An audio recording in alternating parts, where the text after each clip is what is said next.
most of my life, I've been a notary for 35 years, and most of that time I've notarized mortgages and car titles. So Betty called me up one day and asked me if I would marry her in Palm on the beach. And at first I was like, oh, I need to get out of this. And then it ended up, they really terrified me.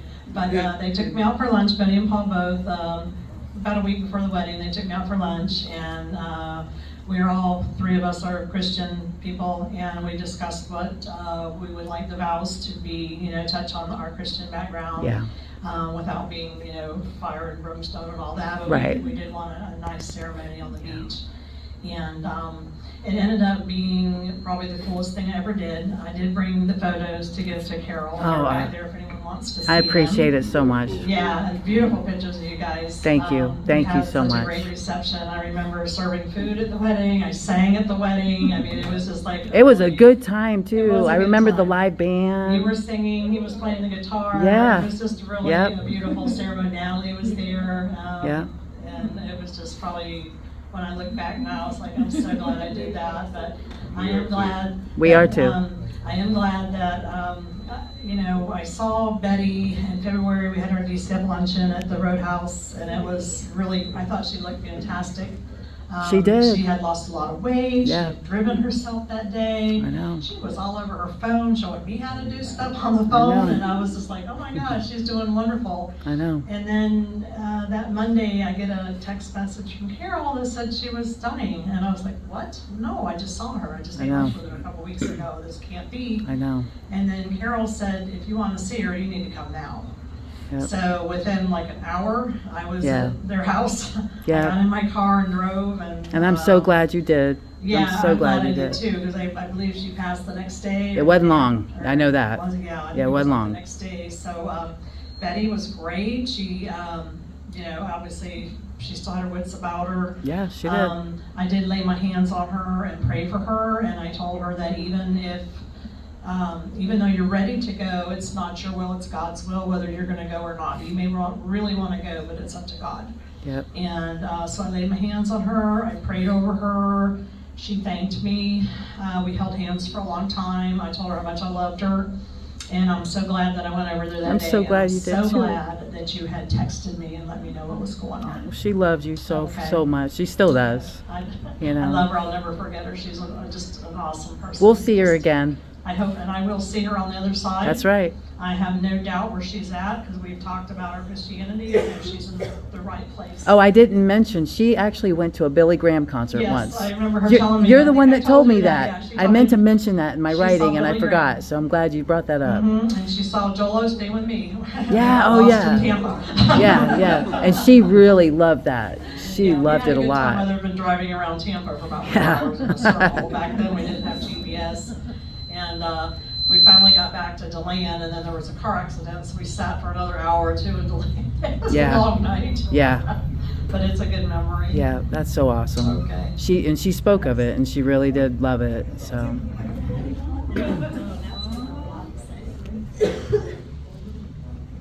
Miss Natalie.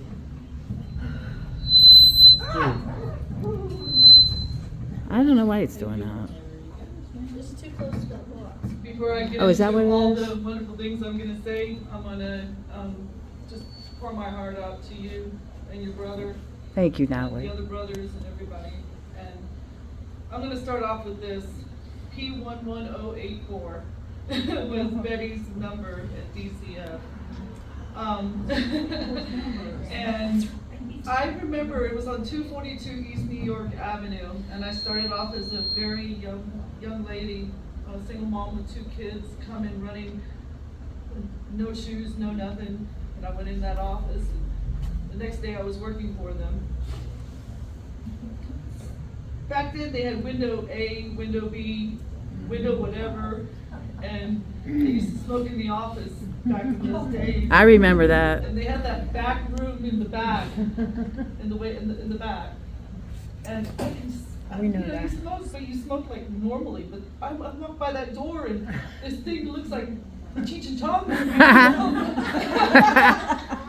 didn't even knock on the door because I had they used to say I had this gate. I walk in and I just didn't care. And I opened up that door and there's this lady sitting behind a computer, going like Speedy Gonzalez on there. And apparently Oh, she was typed doing, fast. Like, a Medicaid file coordinator, and apparently that was the first time she got sick. Mm. And that's when she came back after that leave. And there she is, smoking like a dragon. And I'm like, you just came out, I found out. And I was like, okay. And then I ended up going down to work on Woodland. And then she ended up coming there in the unit I worked for. And I had this coffee cup sitting on my desk. And on top of it was a $100 bill and a little yellow sticky pad that says pay it forward. And I made sure I was gonna find out who the heck this handwriting belonged to. You know, because it did not have a name on it, it didn't have anything, and I found out it was her. And she used to crack me up all the time. She used to say, your choice in men are gonna change in the future. And like she had two heads. And she said, can't love the one you want, love the one you're with. And I was like, God, y'all are weird, you know. And we used to do things together. We'd ride together to work. And it You was just- became her other daughter. Yeah. Like, you're my sister. I remember one day Yeah. after work, I was like, it was a Friday, and I was like, Dwayne was still alive, and I was like, get in the car. I had a Pontiac Le Mans, and I think I put pantyhose on the belt just to make it from 1.8. She taught me that, though. Yeah, she knew a lot of Just trips kidding. and tips. Chubby Checkers was playing down in Disney, and I wanted to take her because she loved the 50s, and she loved that, you know, come on, baby, let's do the twist. And She loved to remember dance. we couldn't get Dwayne out of Bob Marley's. You know? I know. And it was like, the next section was where Chubby Checkers was playing, and they had, it's like a little corridor. Chubby Checkers was jamming out, and then in front of that, they had a VIP section. And all those people there from all the radio stations in Orlando were all there hanging out and stuff and everything. And me, Betty, and Dwayne were sitting there just having a blast. And whoever had in charge of it says, you guys look like you guys are having fun. And they said, why don't you guys come in the VIP section? Oh, Betty loved it. She just loved it. It was amazing. And she deserved it. And yeah, and Dwayne thought those, what do you call those things who get the wheels to, they're not the stairs, escalators. Escalator. Oh, he thought those things were cool, man. I think he kept running, we went around in the end just to check it out, you know? Yeah, he's a big kid. It was fun. And then I took him to see Bob Seger. I knew that was one of the other things that I wanted to do with him because Betty loved Bob Seger. Yep.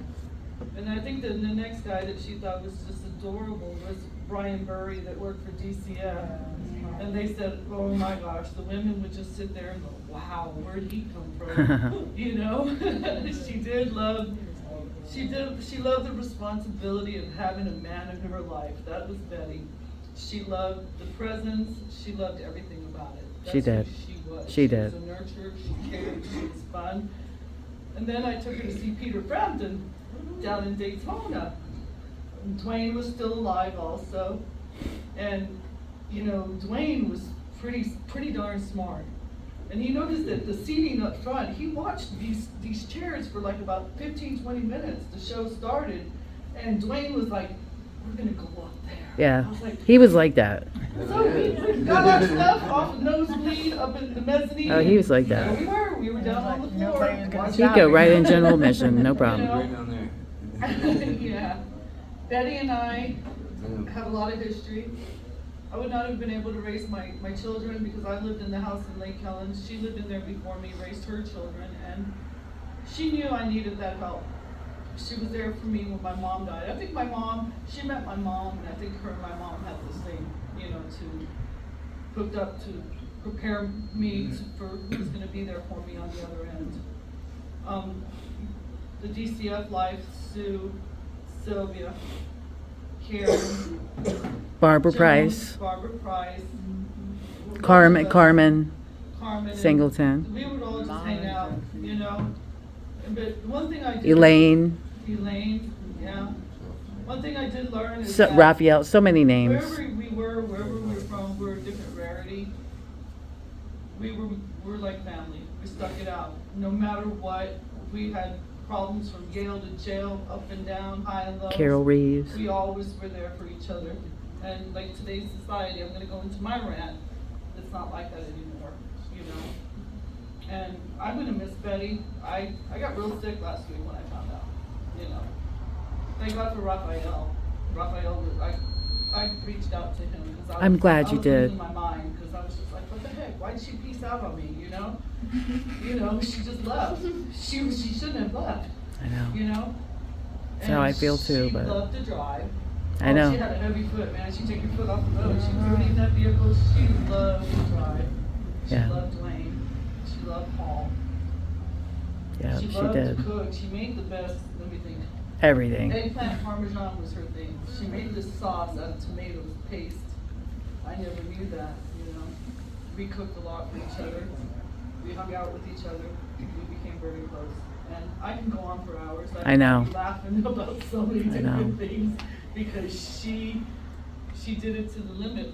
I One know. more time. She did. That's what she did. Yep. And she was always going to be with us no matter what because Yep. that's who she is. And she was just amazing.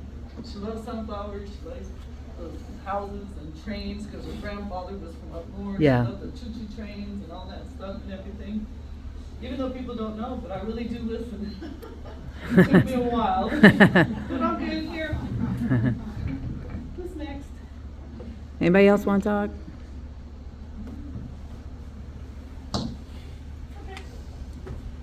Thank you. Thank you, Natalie. Yeah, I think they're in free. That was what I was able to get. So they had over there. Oh, and one other thing, your mom always loved that you played your guitar. Yep, Yeah. absolutely. Could've brought it. I thought of it and just forgot. I actually thought of it. Hi, my name is Ivan. Carol, I'm sure, introduced me earlier with the speech, and I would like to add a few things to what everybody said. I moved down to Ormond Beach on December 7th, 2012. Ironically, a Veterans Day, of course. And little did I know, not knowing anyone in Daytona, I went and had a beer at Frank's place. Sat there, not much of a drinker myself. I mean, of course, we all have our likes and dislikes and all. And I sat there and said, "Oh, gee, interesting little town." And nobody even said hello. Bartender brought me a drink and walked away. And then someone walked over with red hair and said, "You're new here, aren't you?" And that person sitting right there was Carol. Not knowing anyone, she started texting me. And then she called me on the phone, "Why didn't you text me back?" I said, "Well, you know, no offense, but I'm visually impaired and I don't text." Never really did. Ran a computer for New York City as a community coordinator and supervisor for 17 homeless shelters, including the very first veteran shelter in the US with a 400-bed facility. So here I come down, met Carol, then she brought me over to the house. Probably about 2 or 3 days later, and here she comes in with her little dog, Sasha, Yeah. and said, "Don't be surprised if Sasha gives you a hard time, she doesn't like anybody." And she kind of took to me right away, and Carol was in shock. Brought me into the house, met her mother, and the first thing out of her mouth says, "You're new here, what are you doing for Christmas?" That was my mom. I don't know anyone here, and my family is basically in Fort Lauderdale, so basically I'll be by myself. He says, "No, you're not. You're gonna have Christmas with us." And from that day in 2012 was the very beginning of a long friendship that will take me beyond my time, and we will definitely meet again. Stepping into a minute earlier, Carol mentioned about her mom having survived 3 heart attacks. I was in the house, and Betty and Carol were staying with me at the time with Lael, and everybody was out except her mom. And I hear her calling from the other room. I walked over and I said, I need to call 911. And sure enough, she was having a massive heart attack. But because I was there, Cal was out shopping at the time. I was out riding my bike. Oh, right, well, it's been a long time. I know. But anyway, ambulance came, took her, was there in less than 2.5 minutes because of my call. And he said, son, if you would have donated another 10 minutes, we would be having a different conversation. And from then on, Betty was always there for me, knew I didn't drive a car. I had a mobility scooter, and both her and Carol used to be yelling at me, stop racing down the sidewalk or the street, you're gonna run someone over. Which to this day I didn't. Legally blind, doing 20 miles an hour. Well, I always told them I'll take Okay. my cane and lay in front of the sidewalk. But I do have enough vision for that. It's a very Okay, rare yeah, whatever you say. vision that I have. But Betty in the car was a trip. Yes, she loved to drive. Yeah, she put 15,000 miles on my Tucson. Life was She did. fast. She But did. one thing you didn't hear about Betty is she had road rage. Yeah, she did. She had no patience. Road rage. I was in a car, and all of a sudden, out of this sweet woman said, "That motherfucker."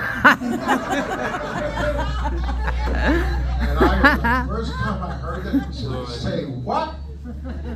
And she would say to me, "Oh, I'm sorry, I can't stand people like this that cut you off and this and that, and that's just who I am. You gotta take it or leave it." And sure enough, like I said, Gangster grandma. thanks to Grandma, Carol's mom, who was a wonderful, wonderful person, was there for everyone. Not just for her family, but for anyone that she knew who needed help. Whether it was a friend or someone I knew that was disabled and needed help with an application for food stamps, even though retired, she was always there.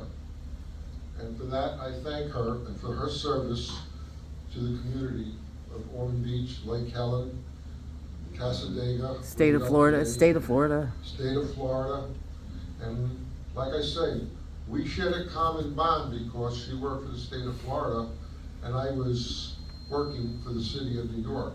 3 mayors and a lot of people got help with myself. I still wear my patch from the Borden Avenue Veterans Residence that I served for 6 years. And again, I thank the service to everyone here who served, or to the, thank you for the VFW for hosting this memorial. And thank you all to Carol, Adam, Lael, and everyone here who came to Stephen. participate. And special thanks for myself to Andy and Melissa Fraze. Absolutely. Like Carol said, in Fraser Scratch Cooking, who I did help start over 7 years ago. And if you guys ever go down to Holly Hill on 10th and Ridgewood, just like you sampled this cooking tonight, you would love to have the rest of their food. They make it all from scratch. Smoking Saturdays for brisket and ribs.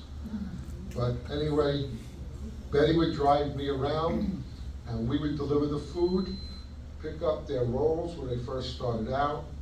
When they first started catering at Frank's, we'd go back and forth with the car or my scooter and take food to them. And she was always there to help everybody. Again, I want to thank everyone for coming. Thank Thank you. Thank you, Ivan. Push the button down on the mic.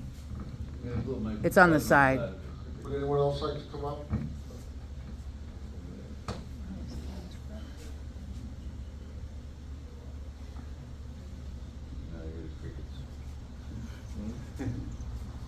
And she loves Sweet Caroline. Yeah, all right. I'm not good at cuisine. Just whatever's in your heart, baby. Okay. So I'm Lael. Betty is my grandma. That woman has taught me everything I know, from cooking to loving to looking past. It's okay, honey. It's okay to cry. It's okay. It really is. It's okay. I've lost a lot of people, but this one's probably been the hardest one. I try to remember the things that my grandma told me before she passed away, that when she does go, to be strong. So I'm just trying to be the best woman I can be from everything that I've learned from her. Love my grandma to death. We had the funniest car rides. Her sneaking cigarettes and telling me not to tell my mom. Yeah, I found 3 cigarettes in her purse after she died. I said, "You can She work." actually, on home oxygen, she actually thought she was gonna smoke again someday. Yeah. Girls, you Just do the what you want last. to do, period. We went to lunch Something with else. Taylor, my cousin, and Grandma pulled out a cigarette. And she goes, "You already know the deal." So, Yeah, y'all are lucky I didn't find out. yeah, she's the strongest woman I know, and I was so lucky to have her as a grandma. And Blessed. yeah, love her, and just seeing the impact that she's had on so many people, and how good of a woman she is and was, and carries on. And she lives in you. You are her DNA. Don't forget who you are. So I appreciate everyone that came out, and hearing the stories of how great my grandma was is a blessing. So thanks. Thank you, Leo. Thank you, baby. Movement that sings the notes from her. Yep. Yep. Thank you, babe. That was good. Everyone, I just want to say thank you to all of you. I'm videoing you if that's okay. I just want to remember everybody that's here. I appreciate you. I love you. Each and every one of you all have a very special place in my heart. All of you do. Some of you met me when I was 10 years old. Some of you I've known since I was 2 years old. Some of you I've known since I was 19 years old. Some of you I've known since I was 10 years old. Some I've known since I was 30 years old. This one right here, I've known a long time. That's my Uncle Brian. And that guy standing over there is the father, John Pageant, of my firstborn, Joshua. I'm glad you're here, John. I'm sorry Joshua's not. However, I'm glad you all are. Travis, Mom adored you, and she's super, super proud of you for what you have accomplished and are continuing to accomplish. And I hope you stay on that path and you teach your little one what she instilled in you, little Serenity. Travis has a little baby named Serenity now.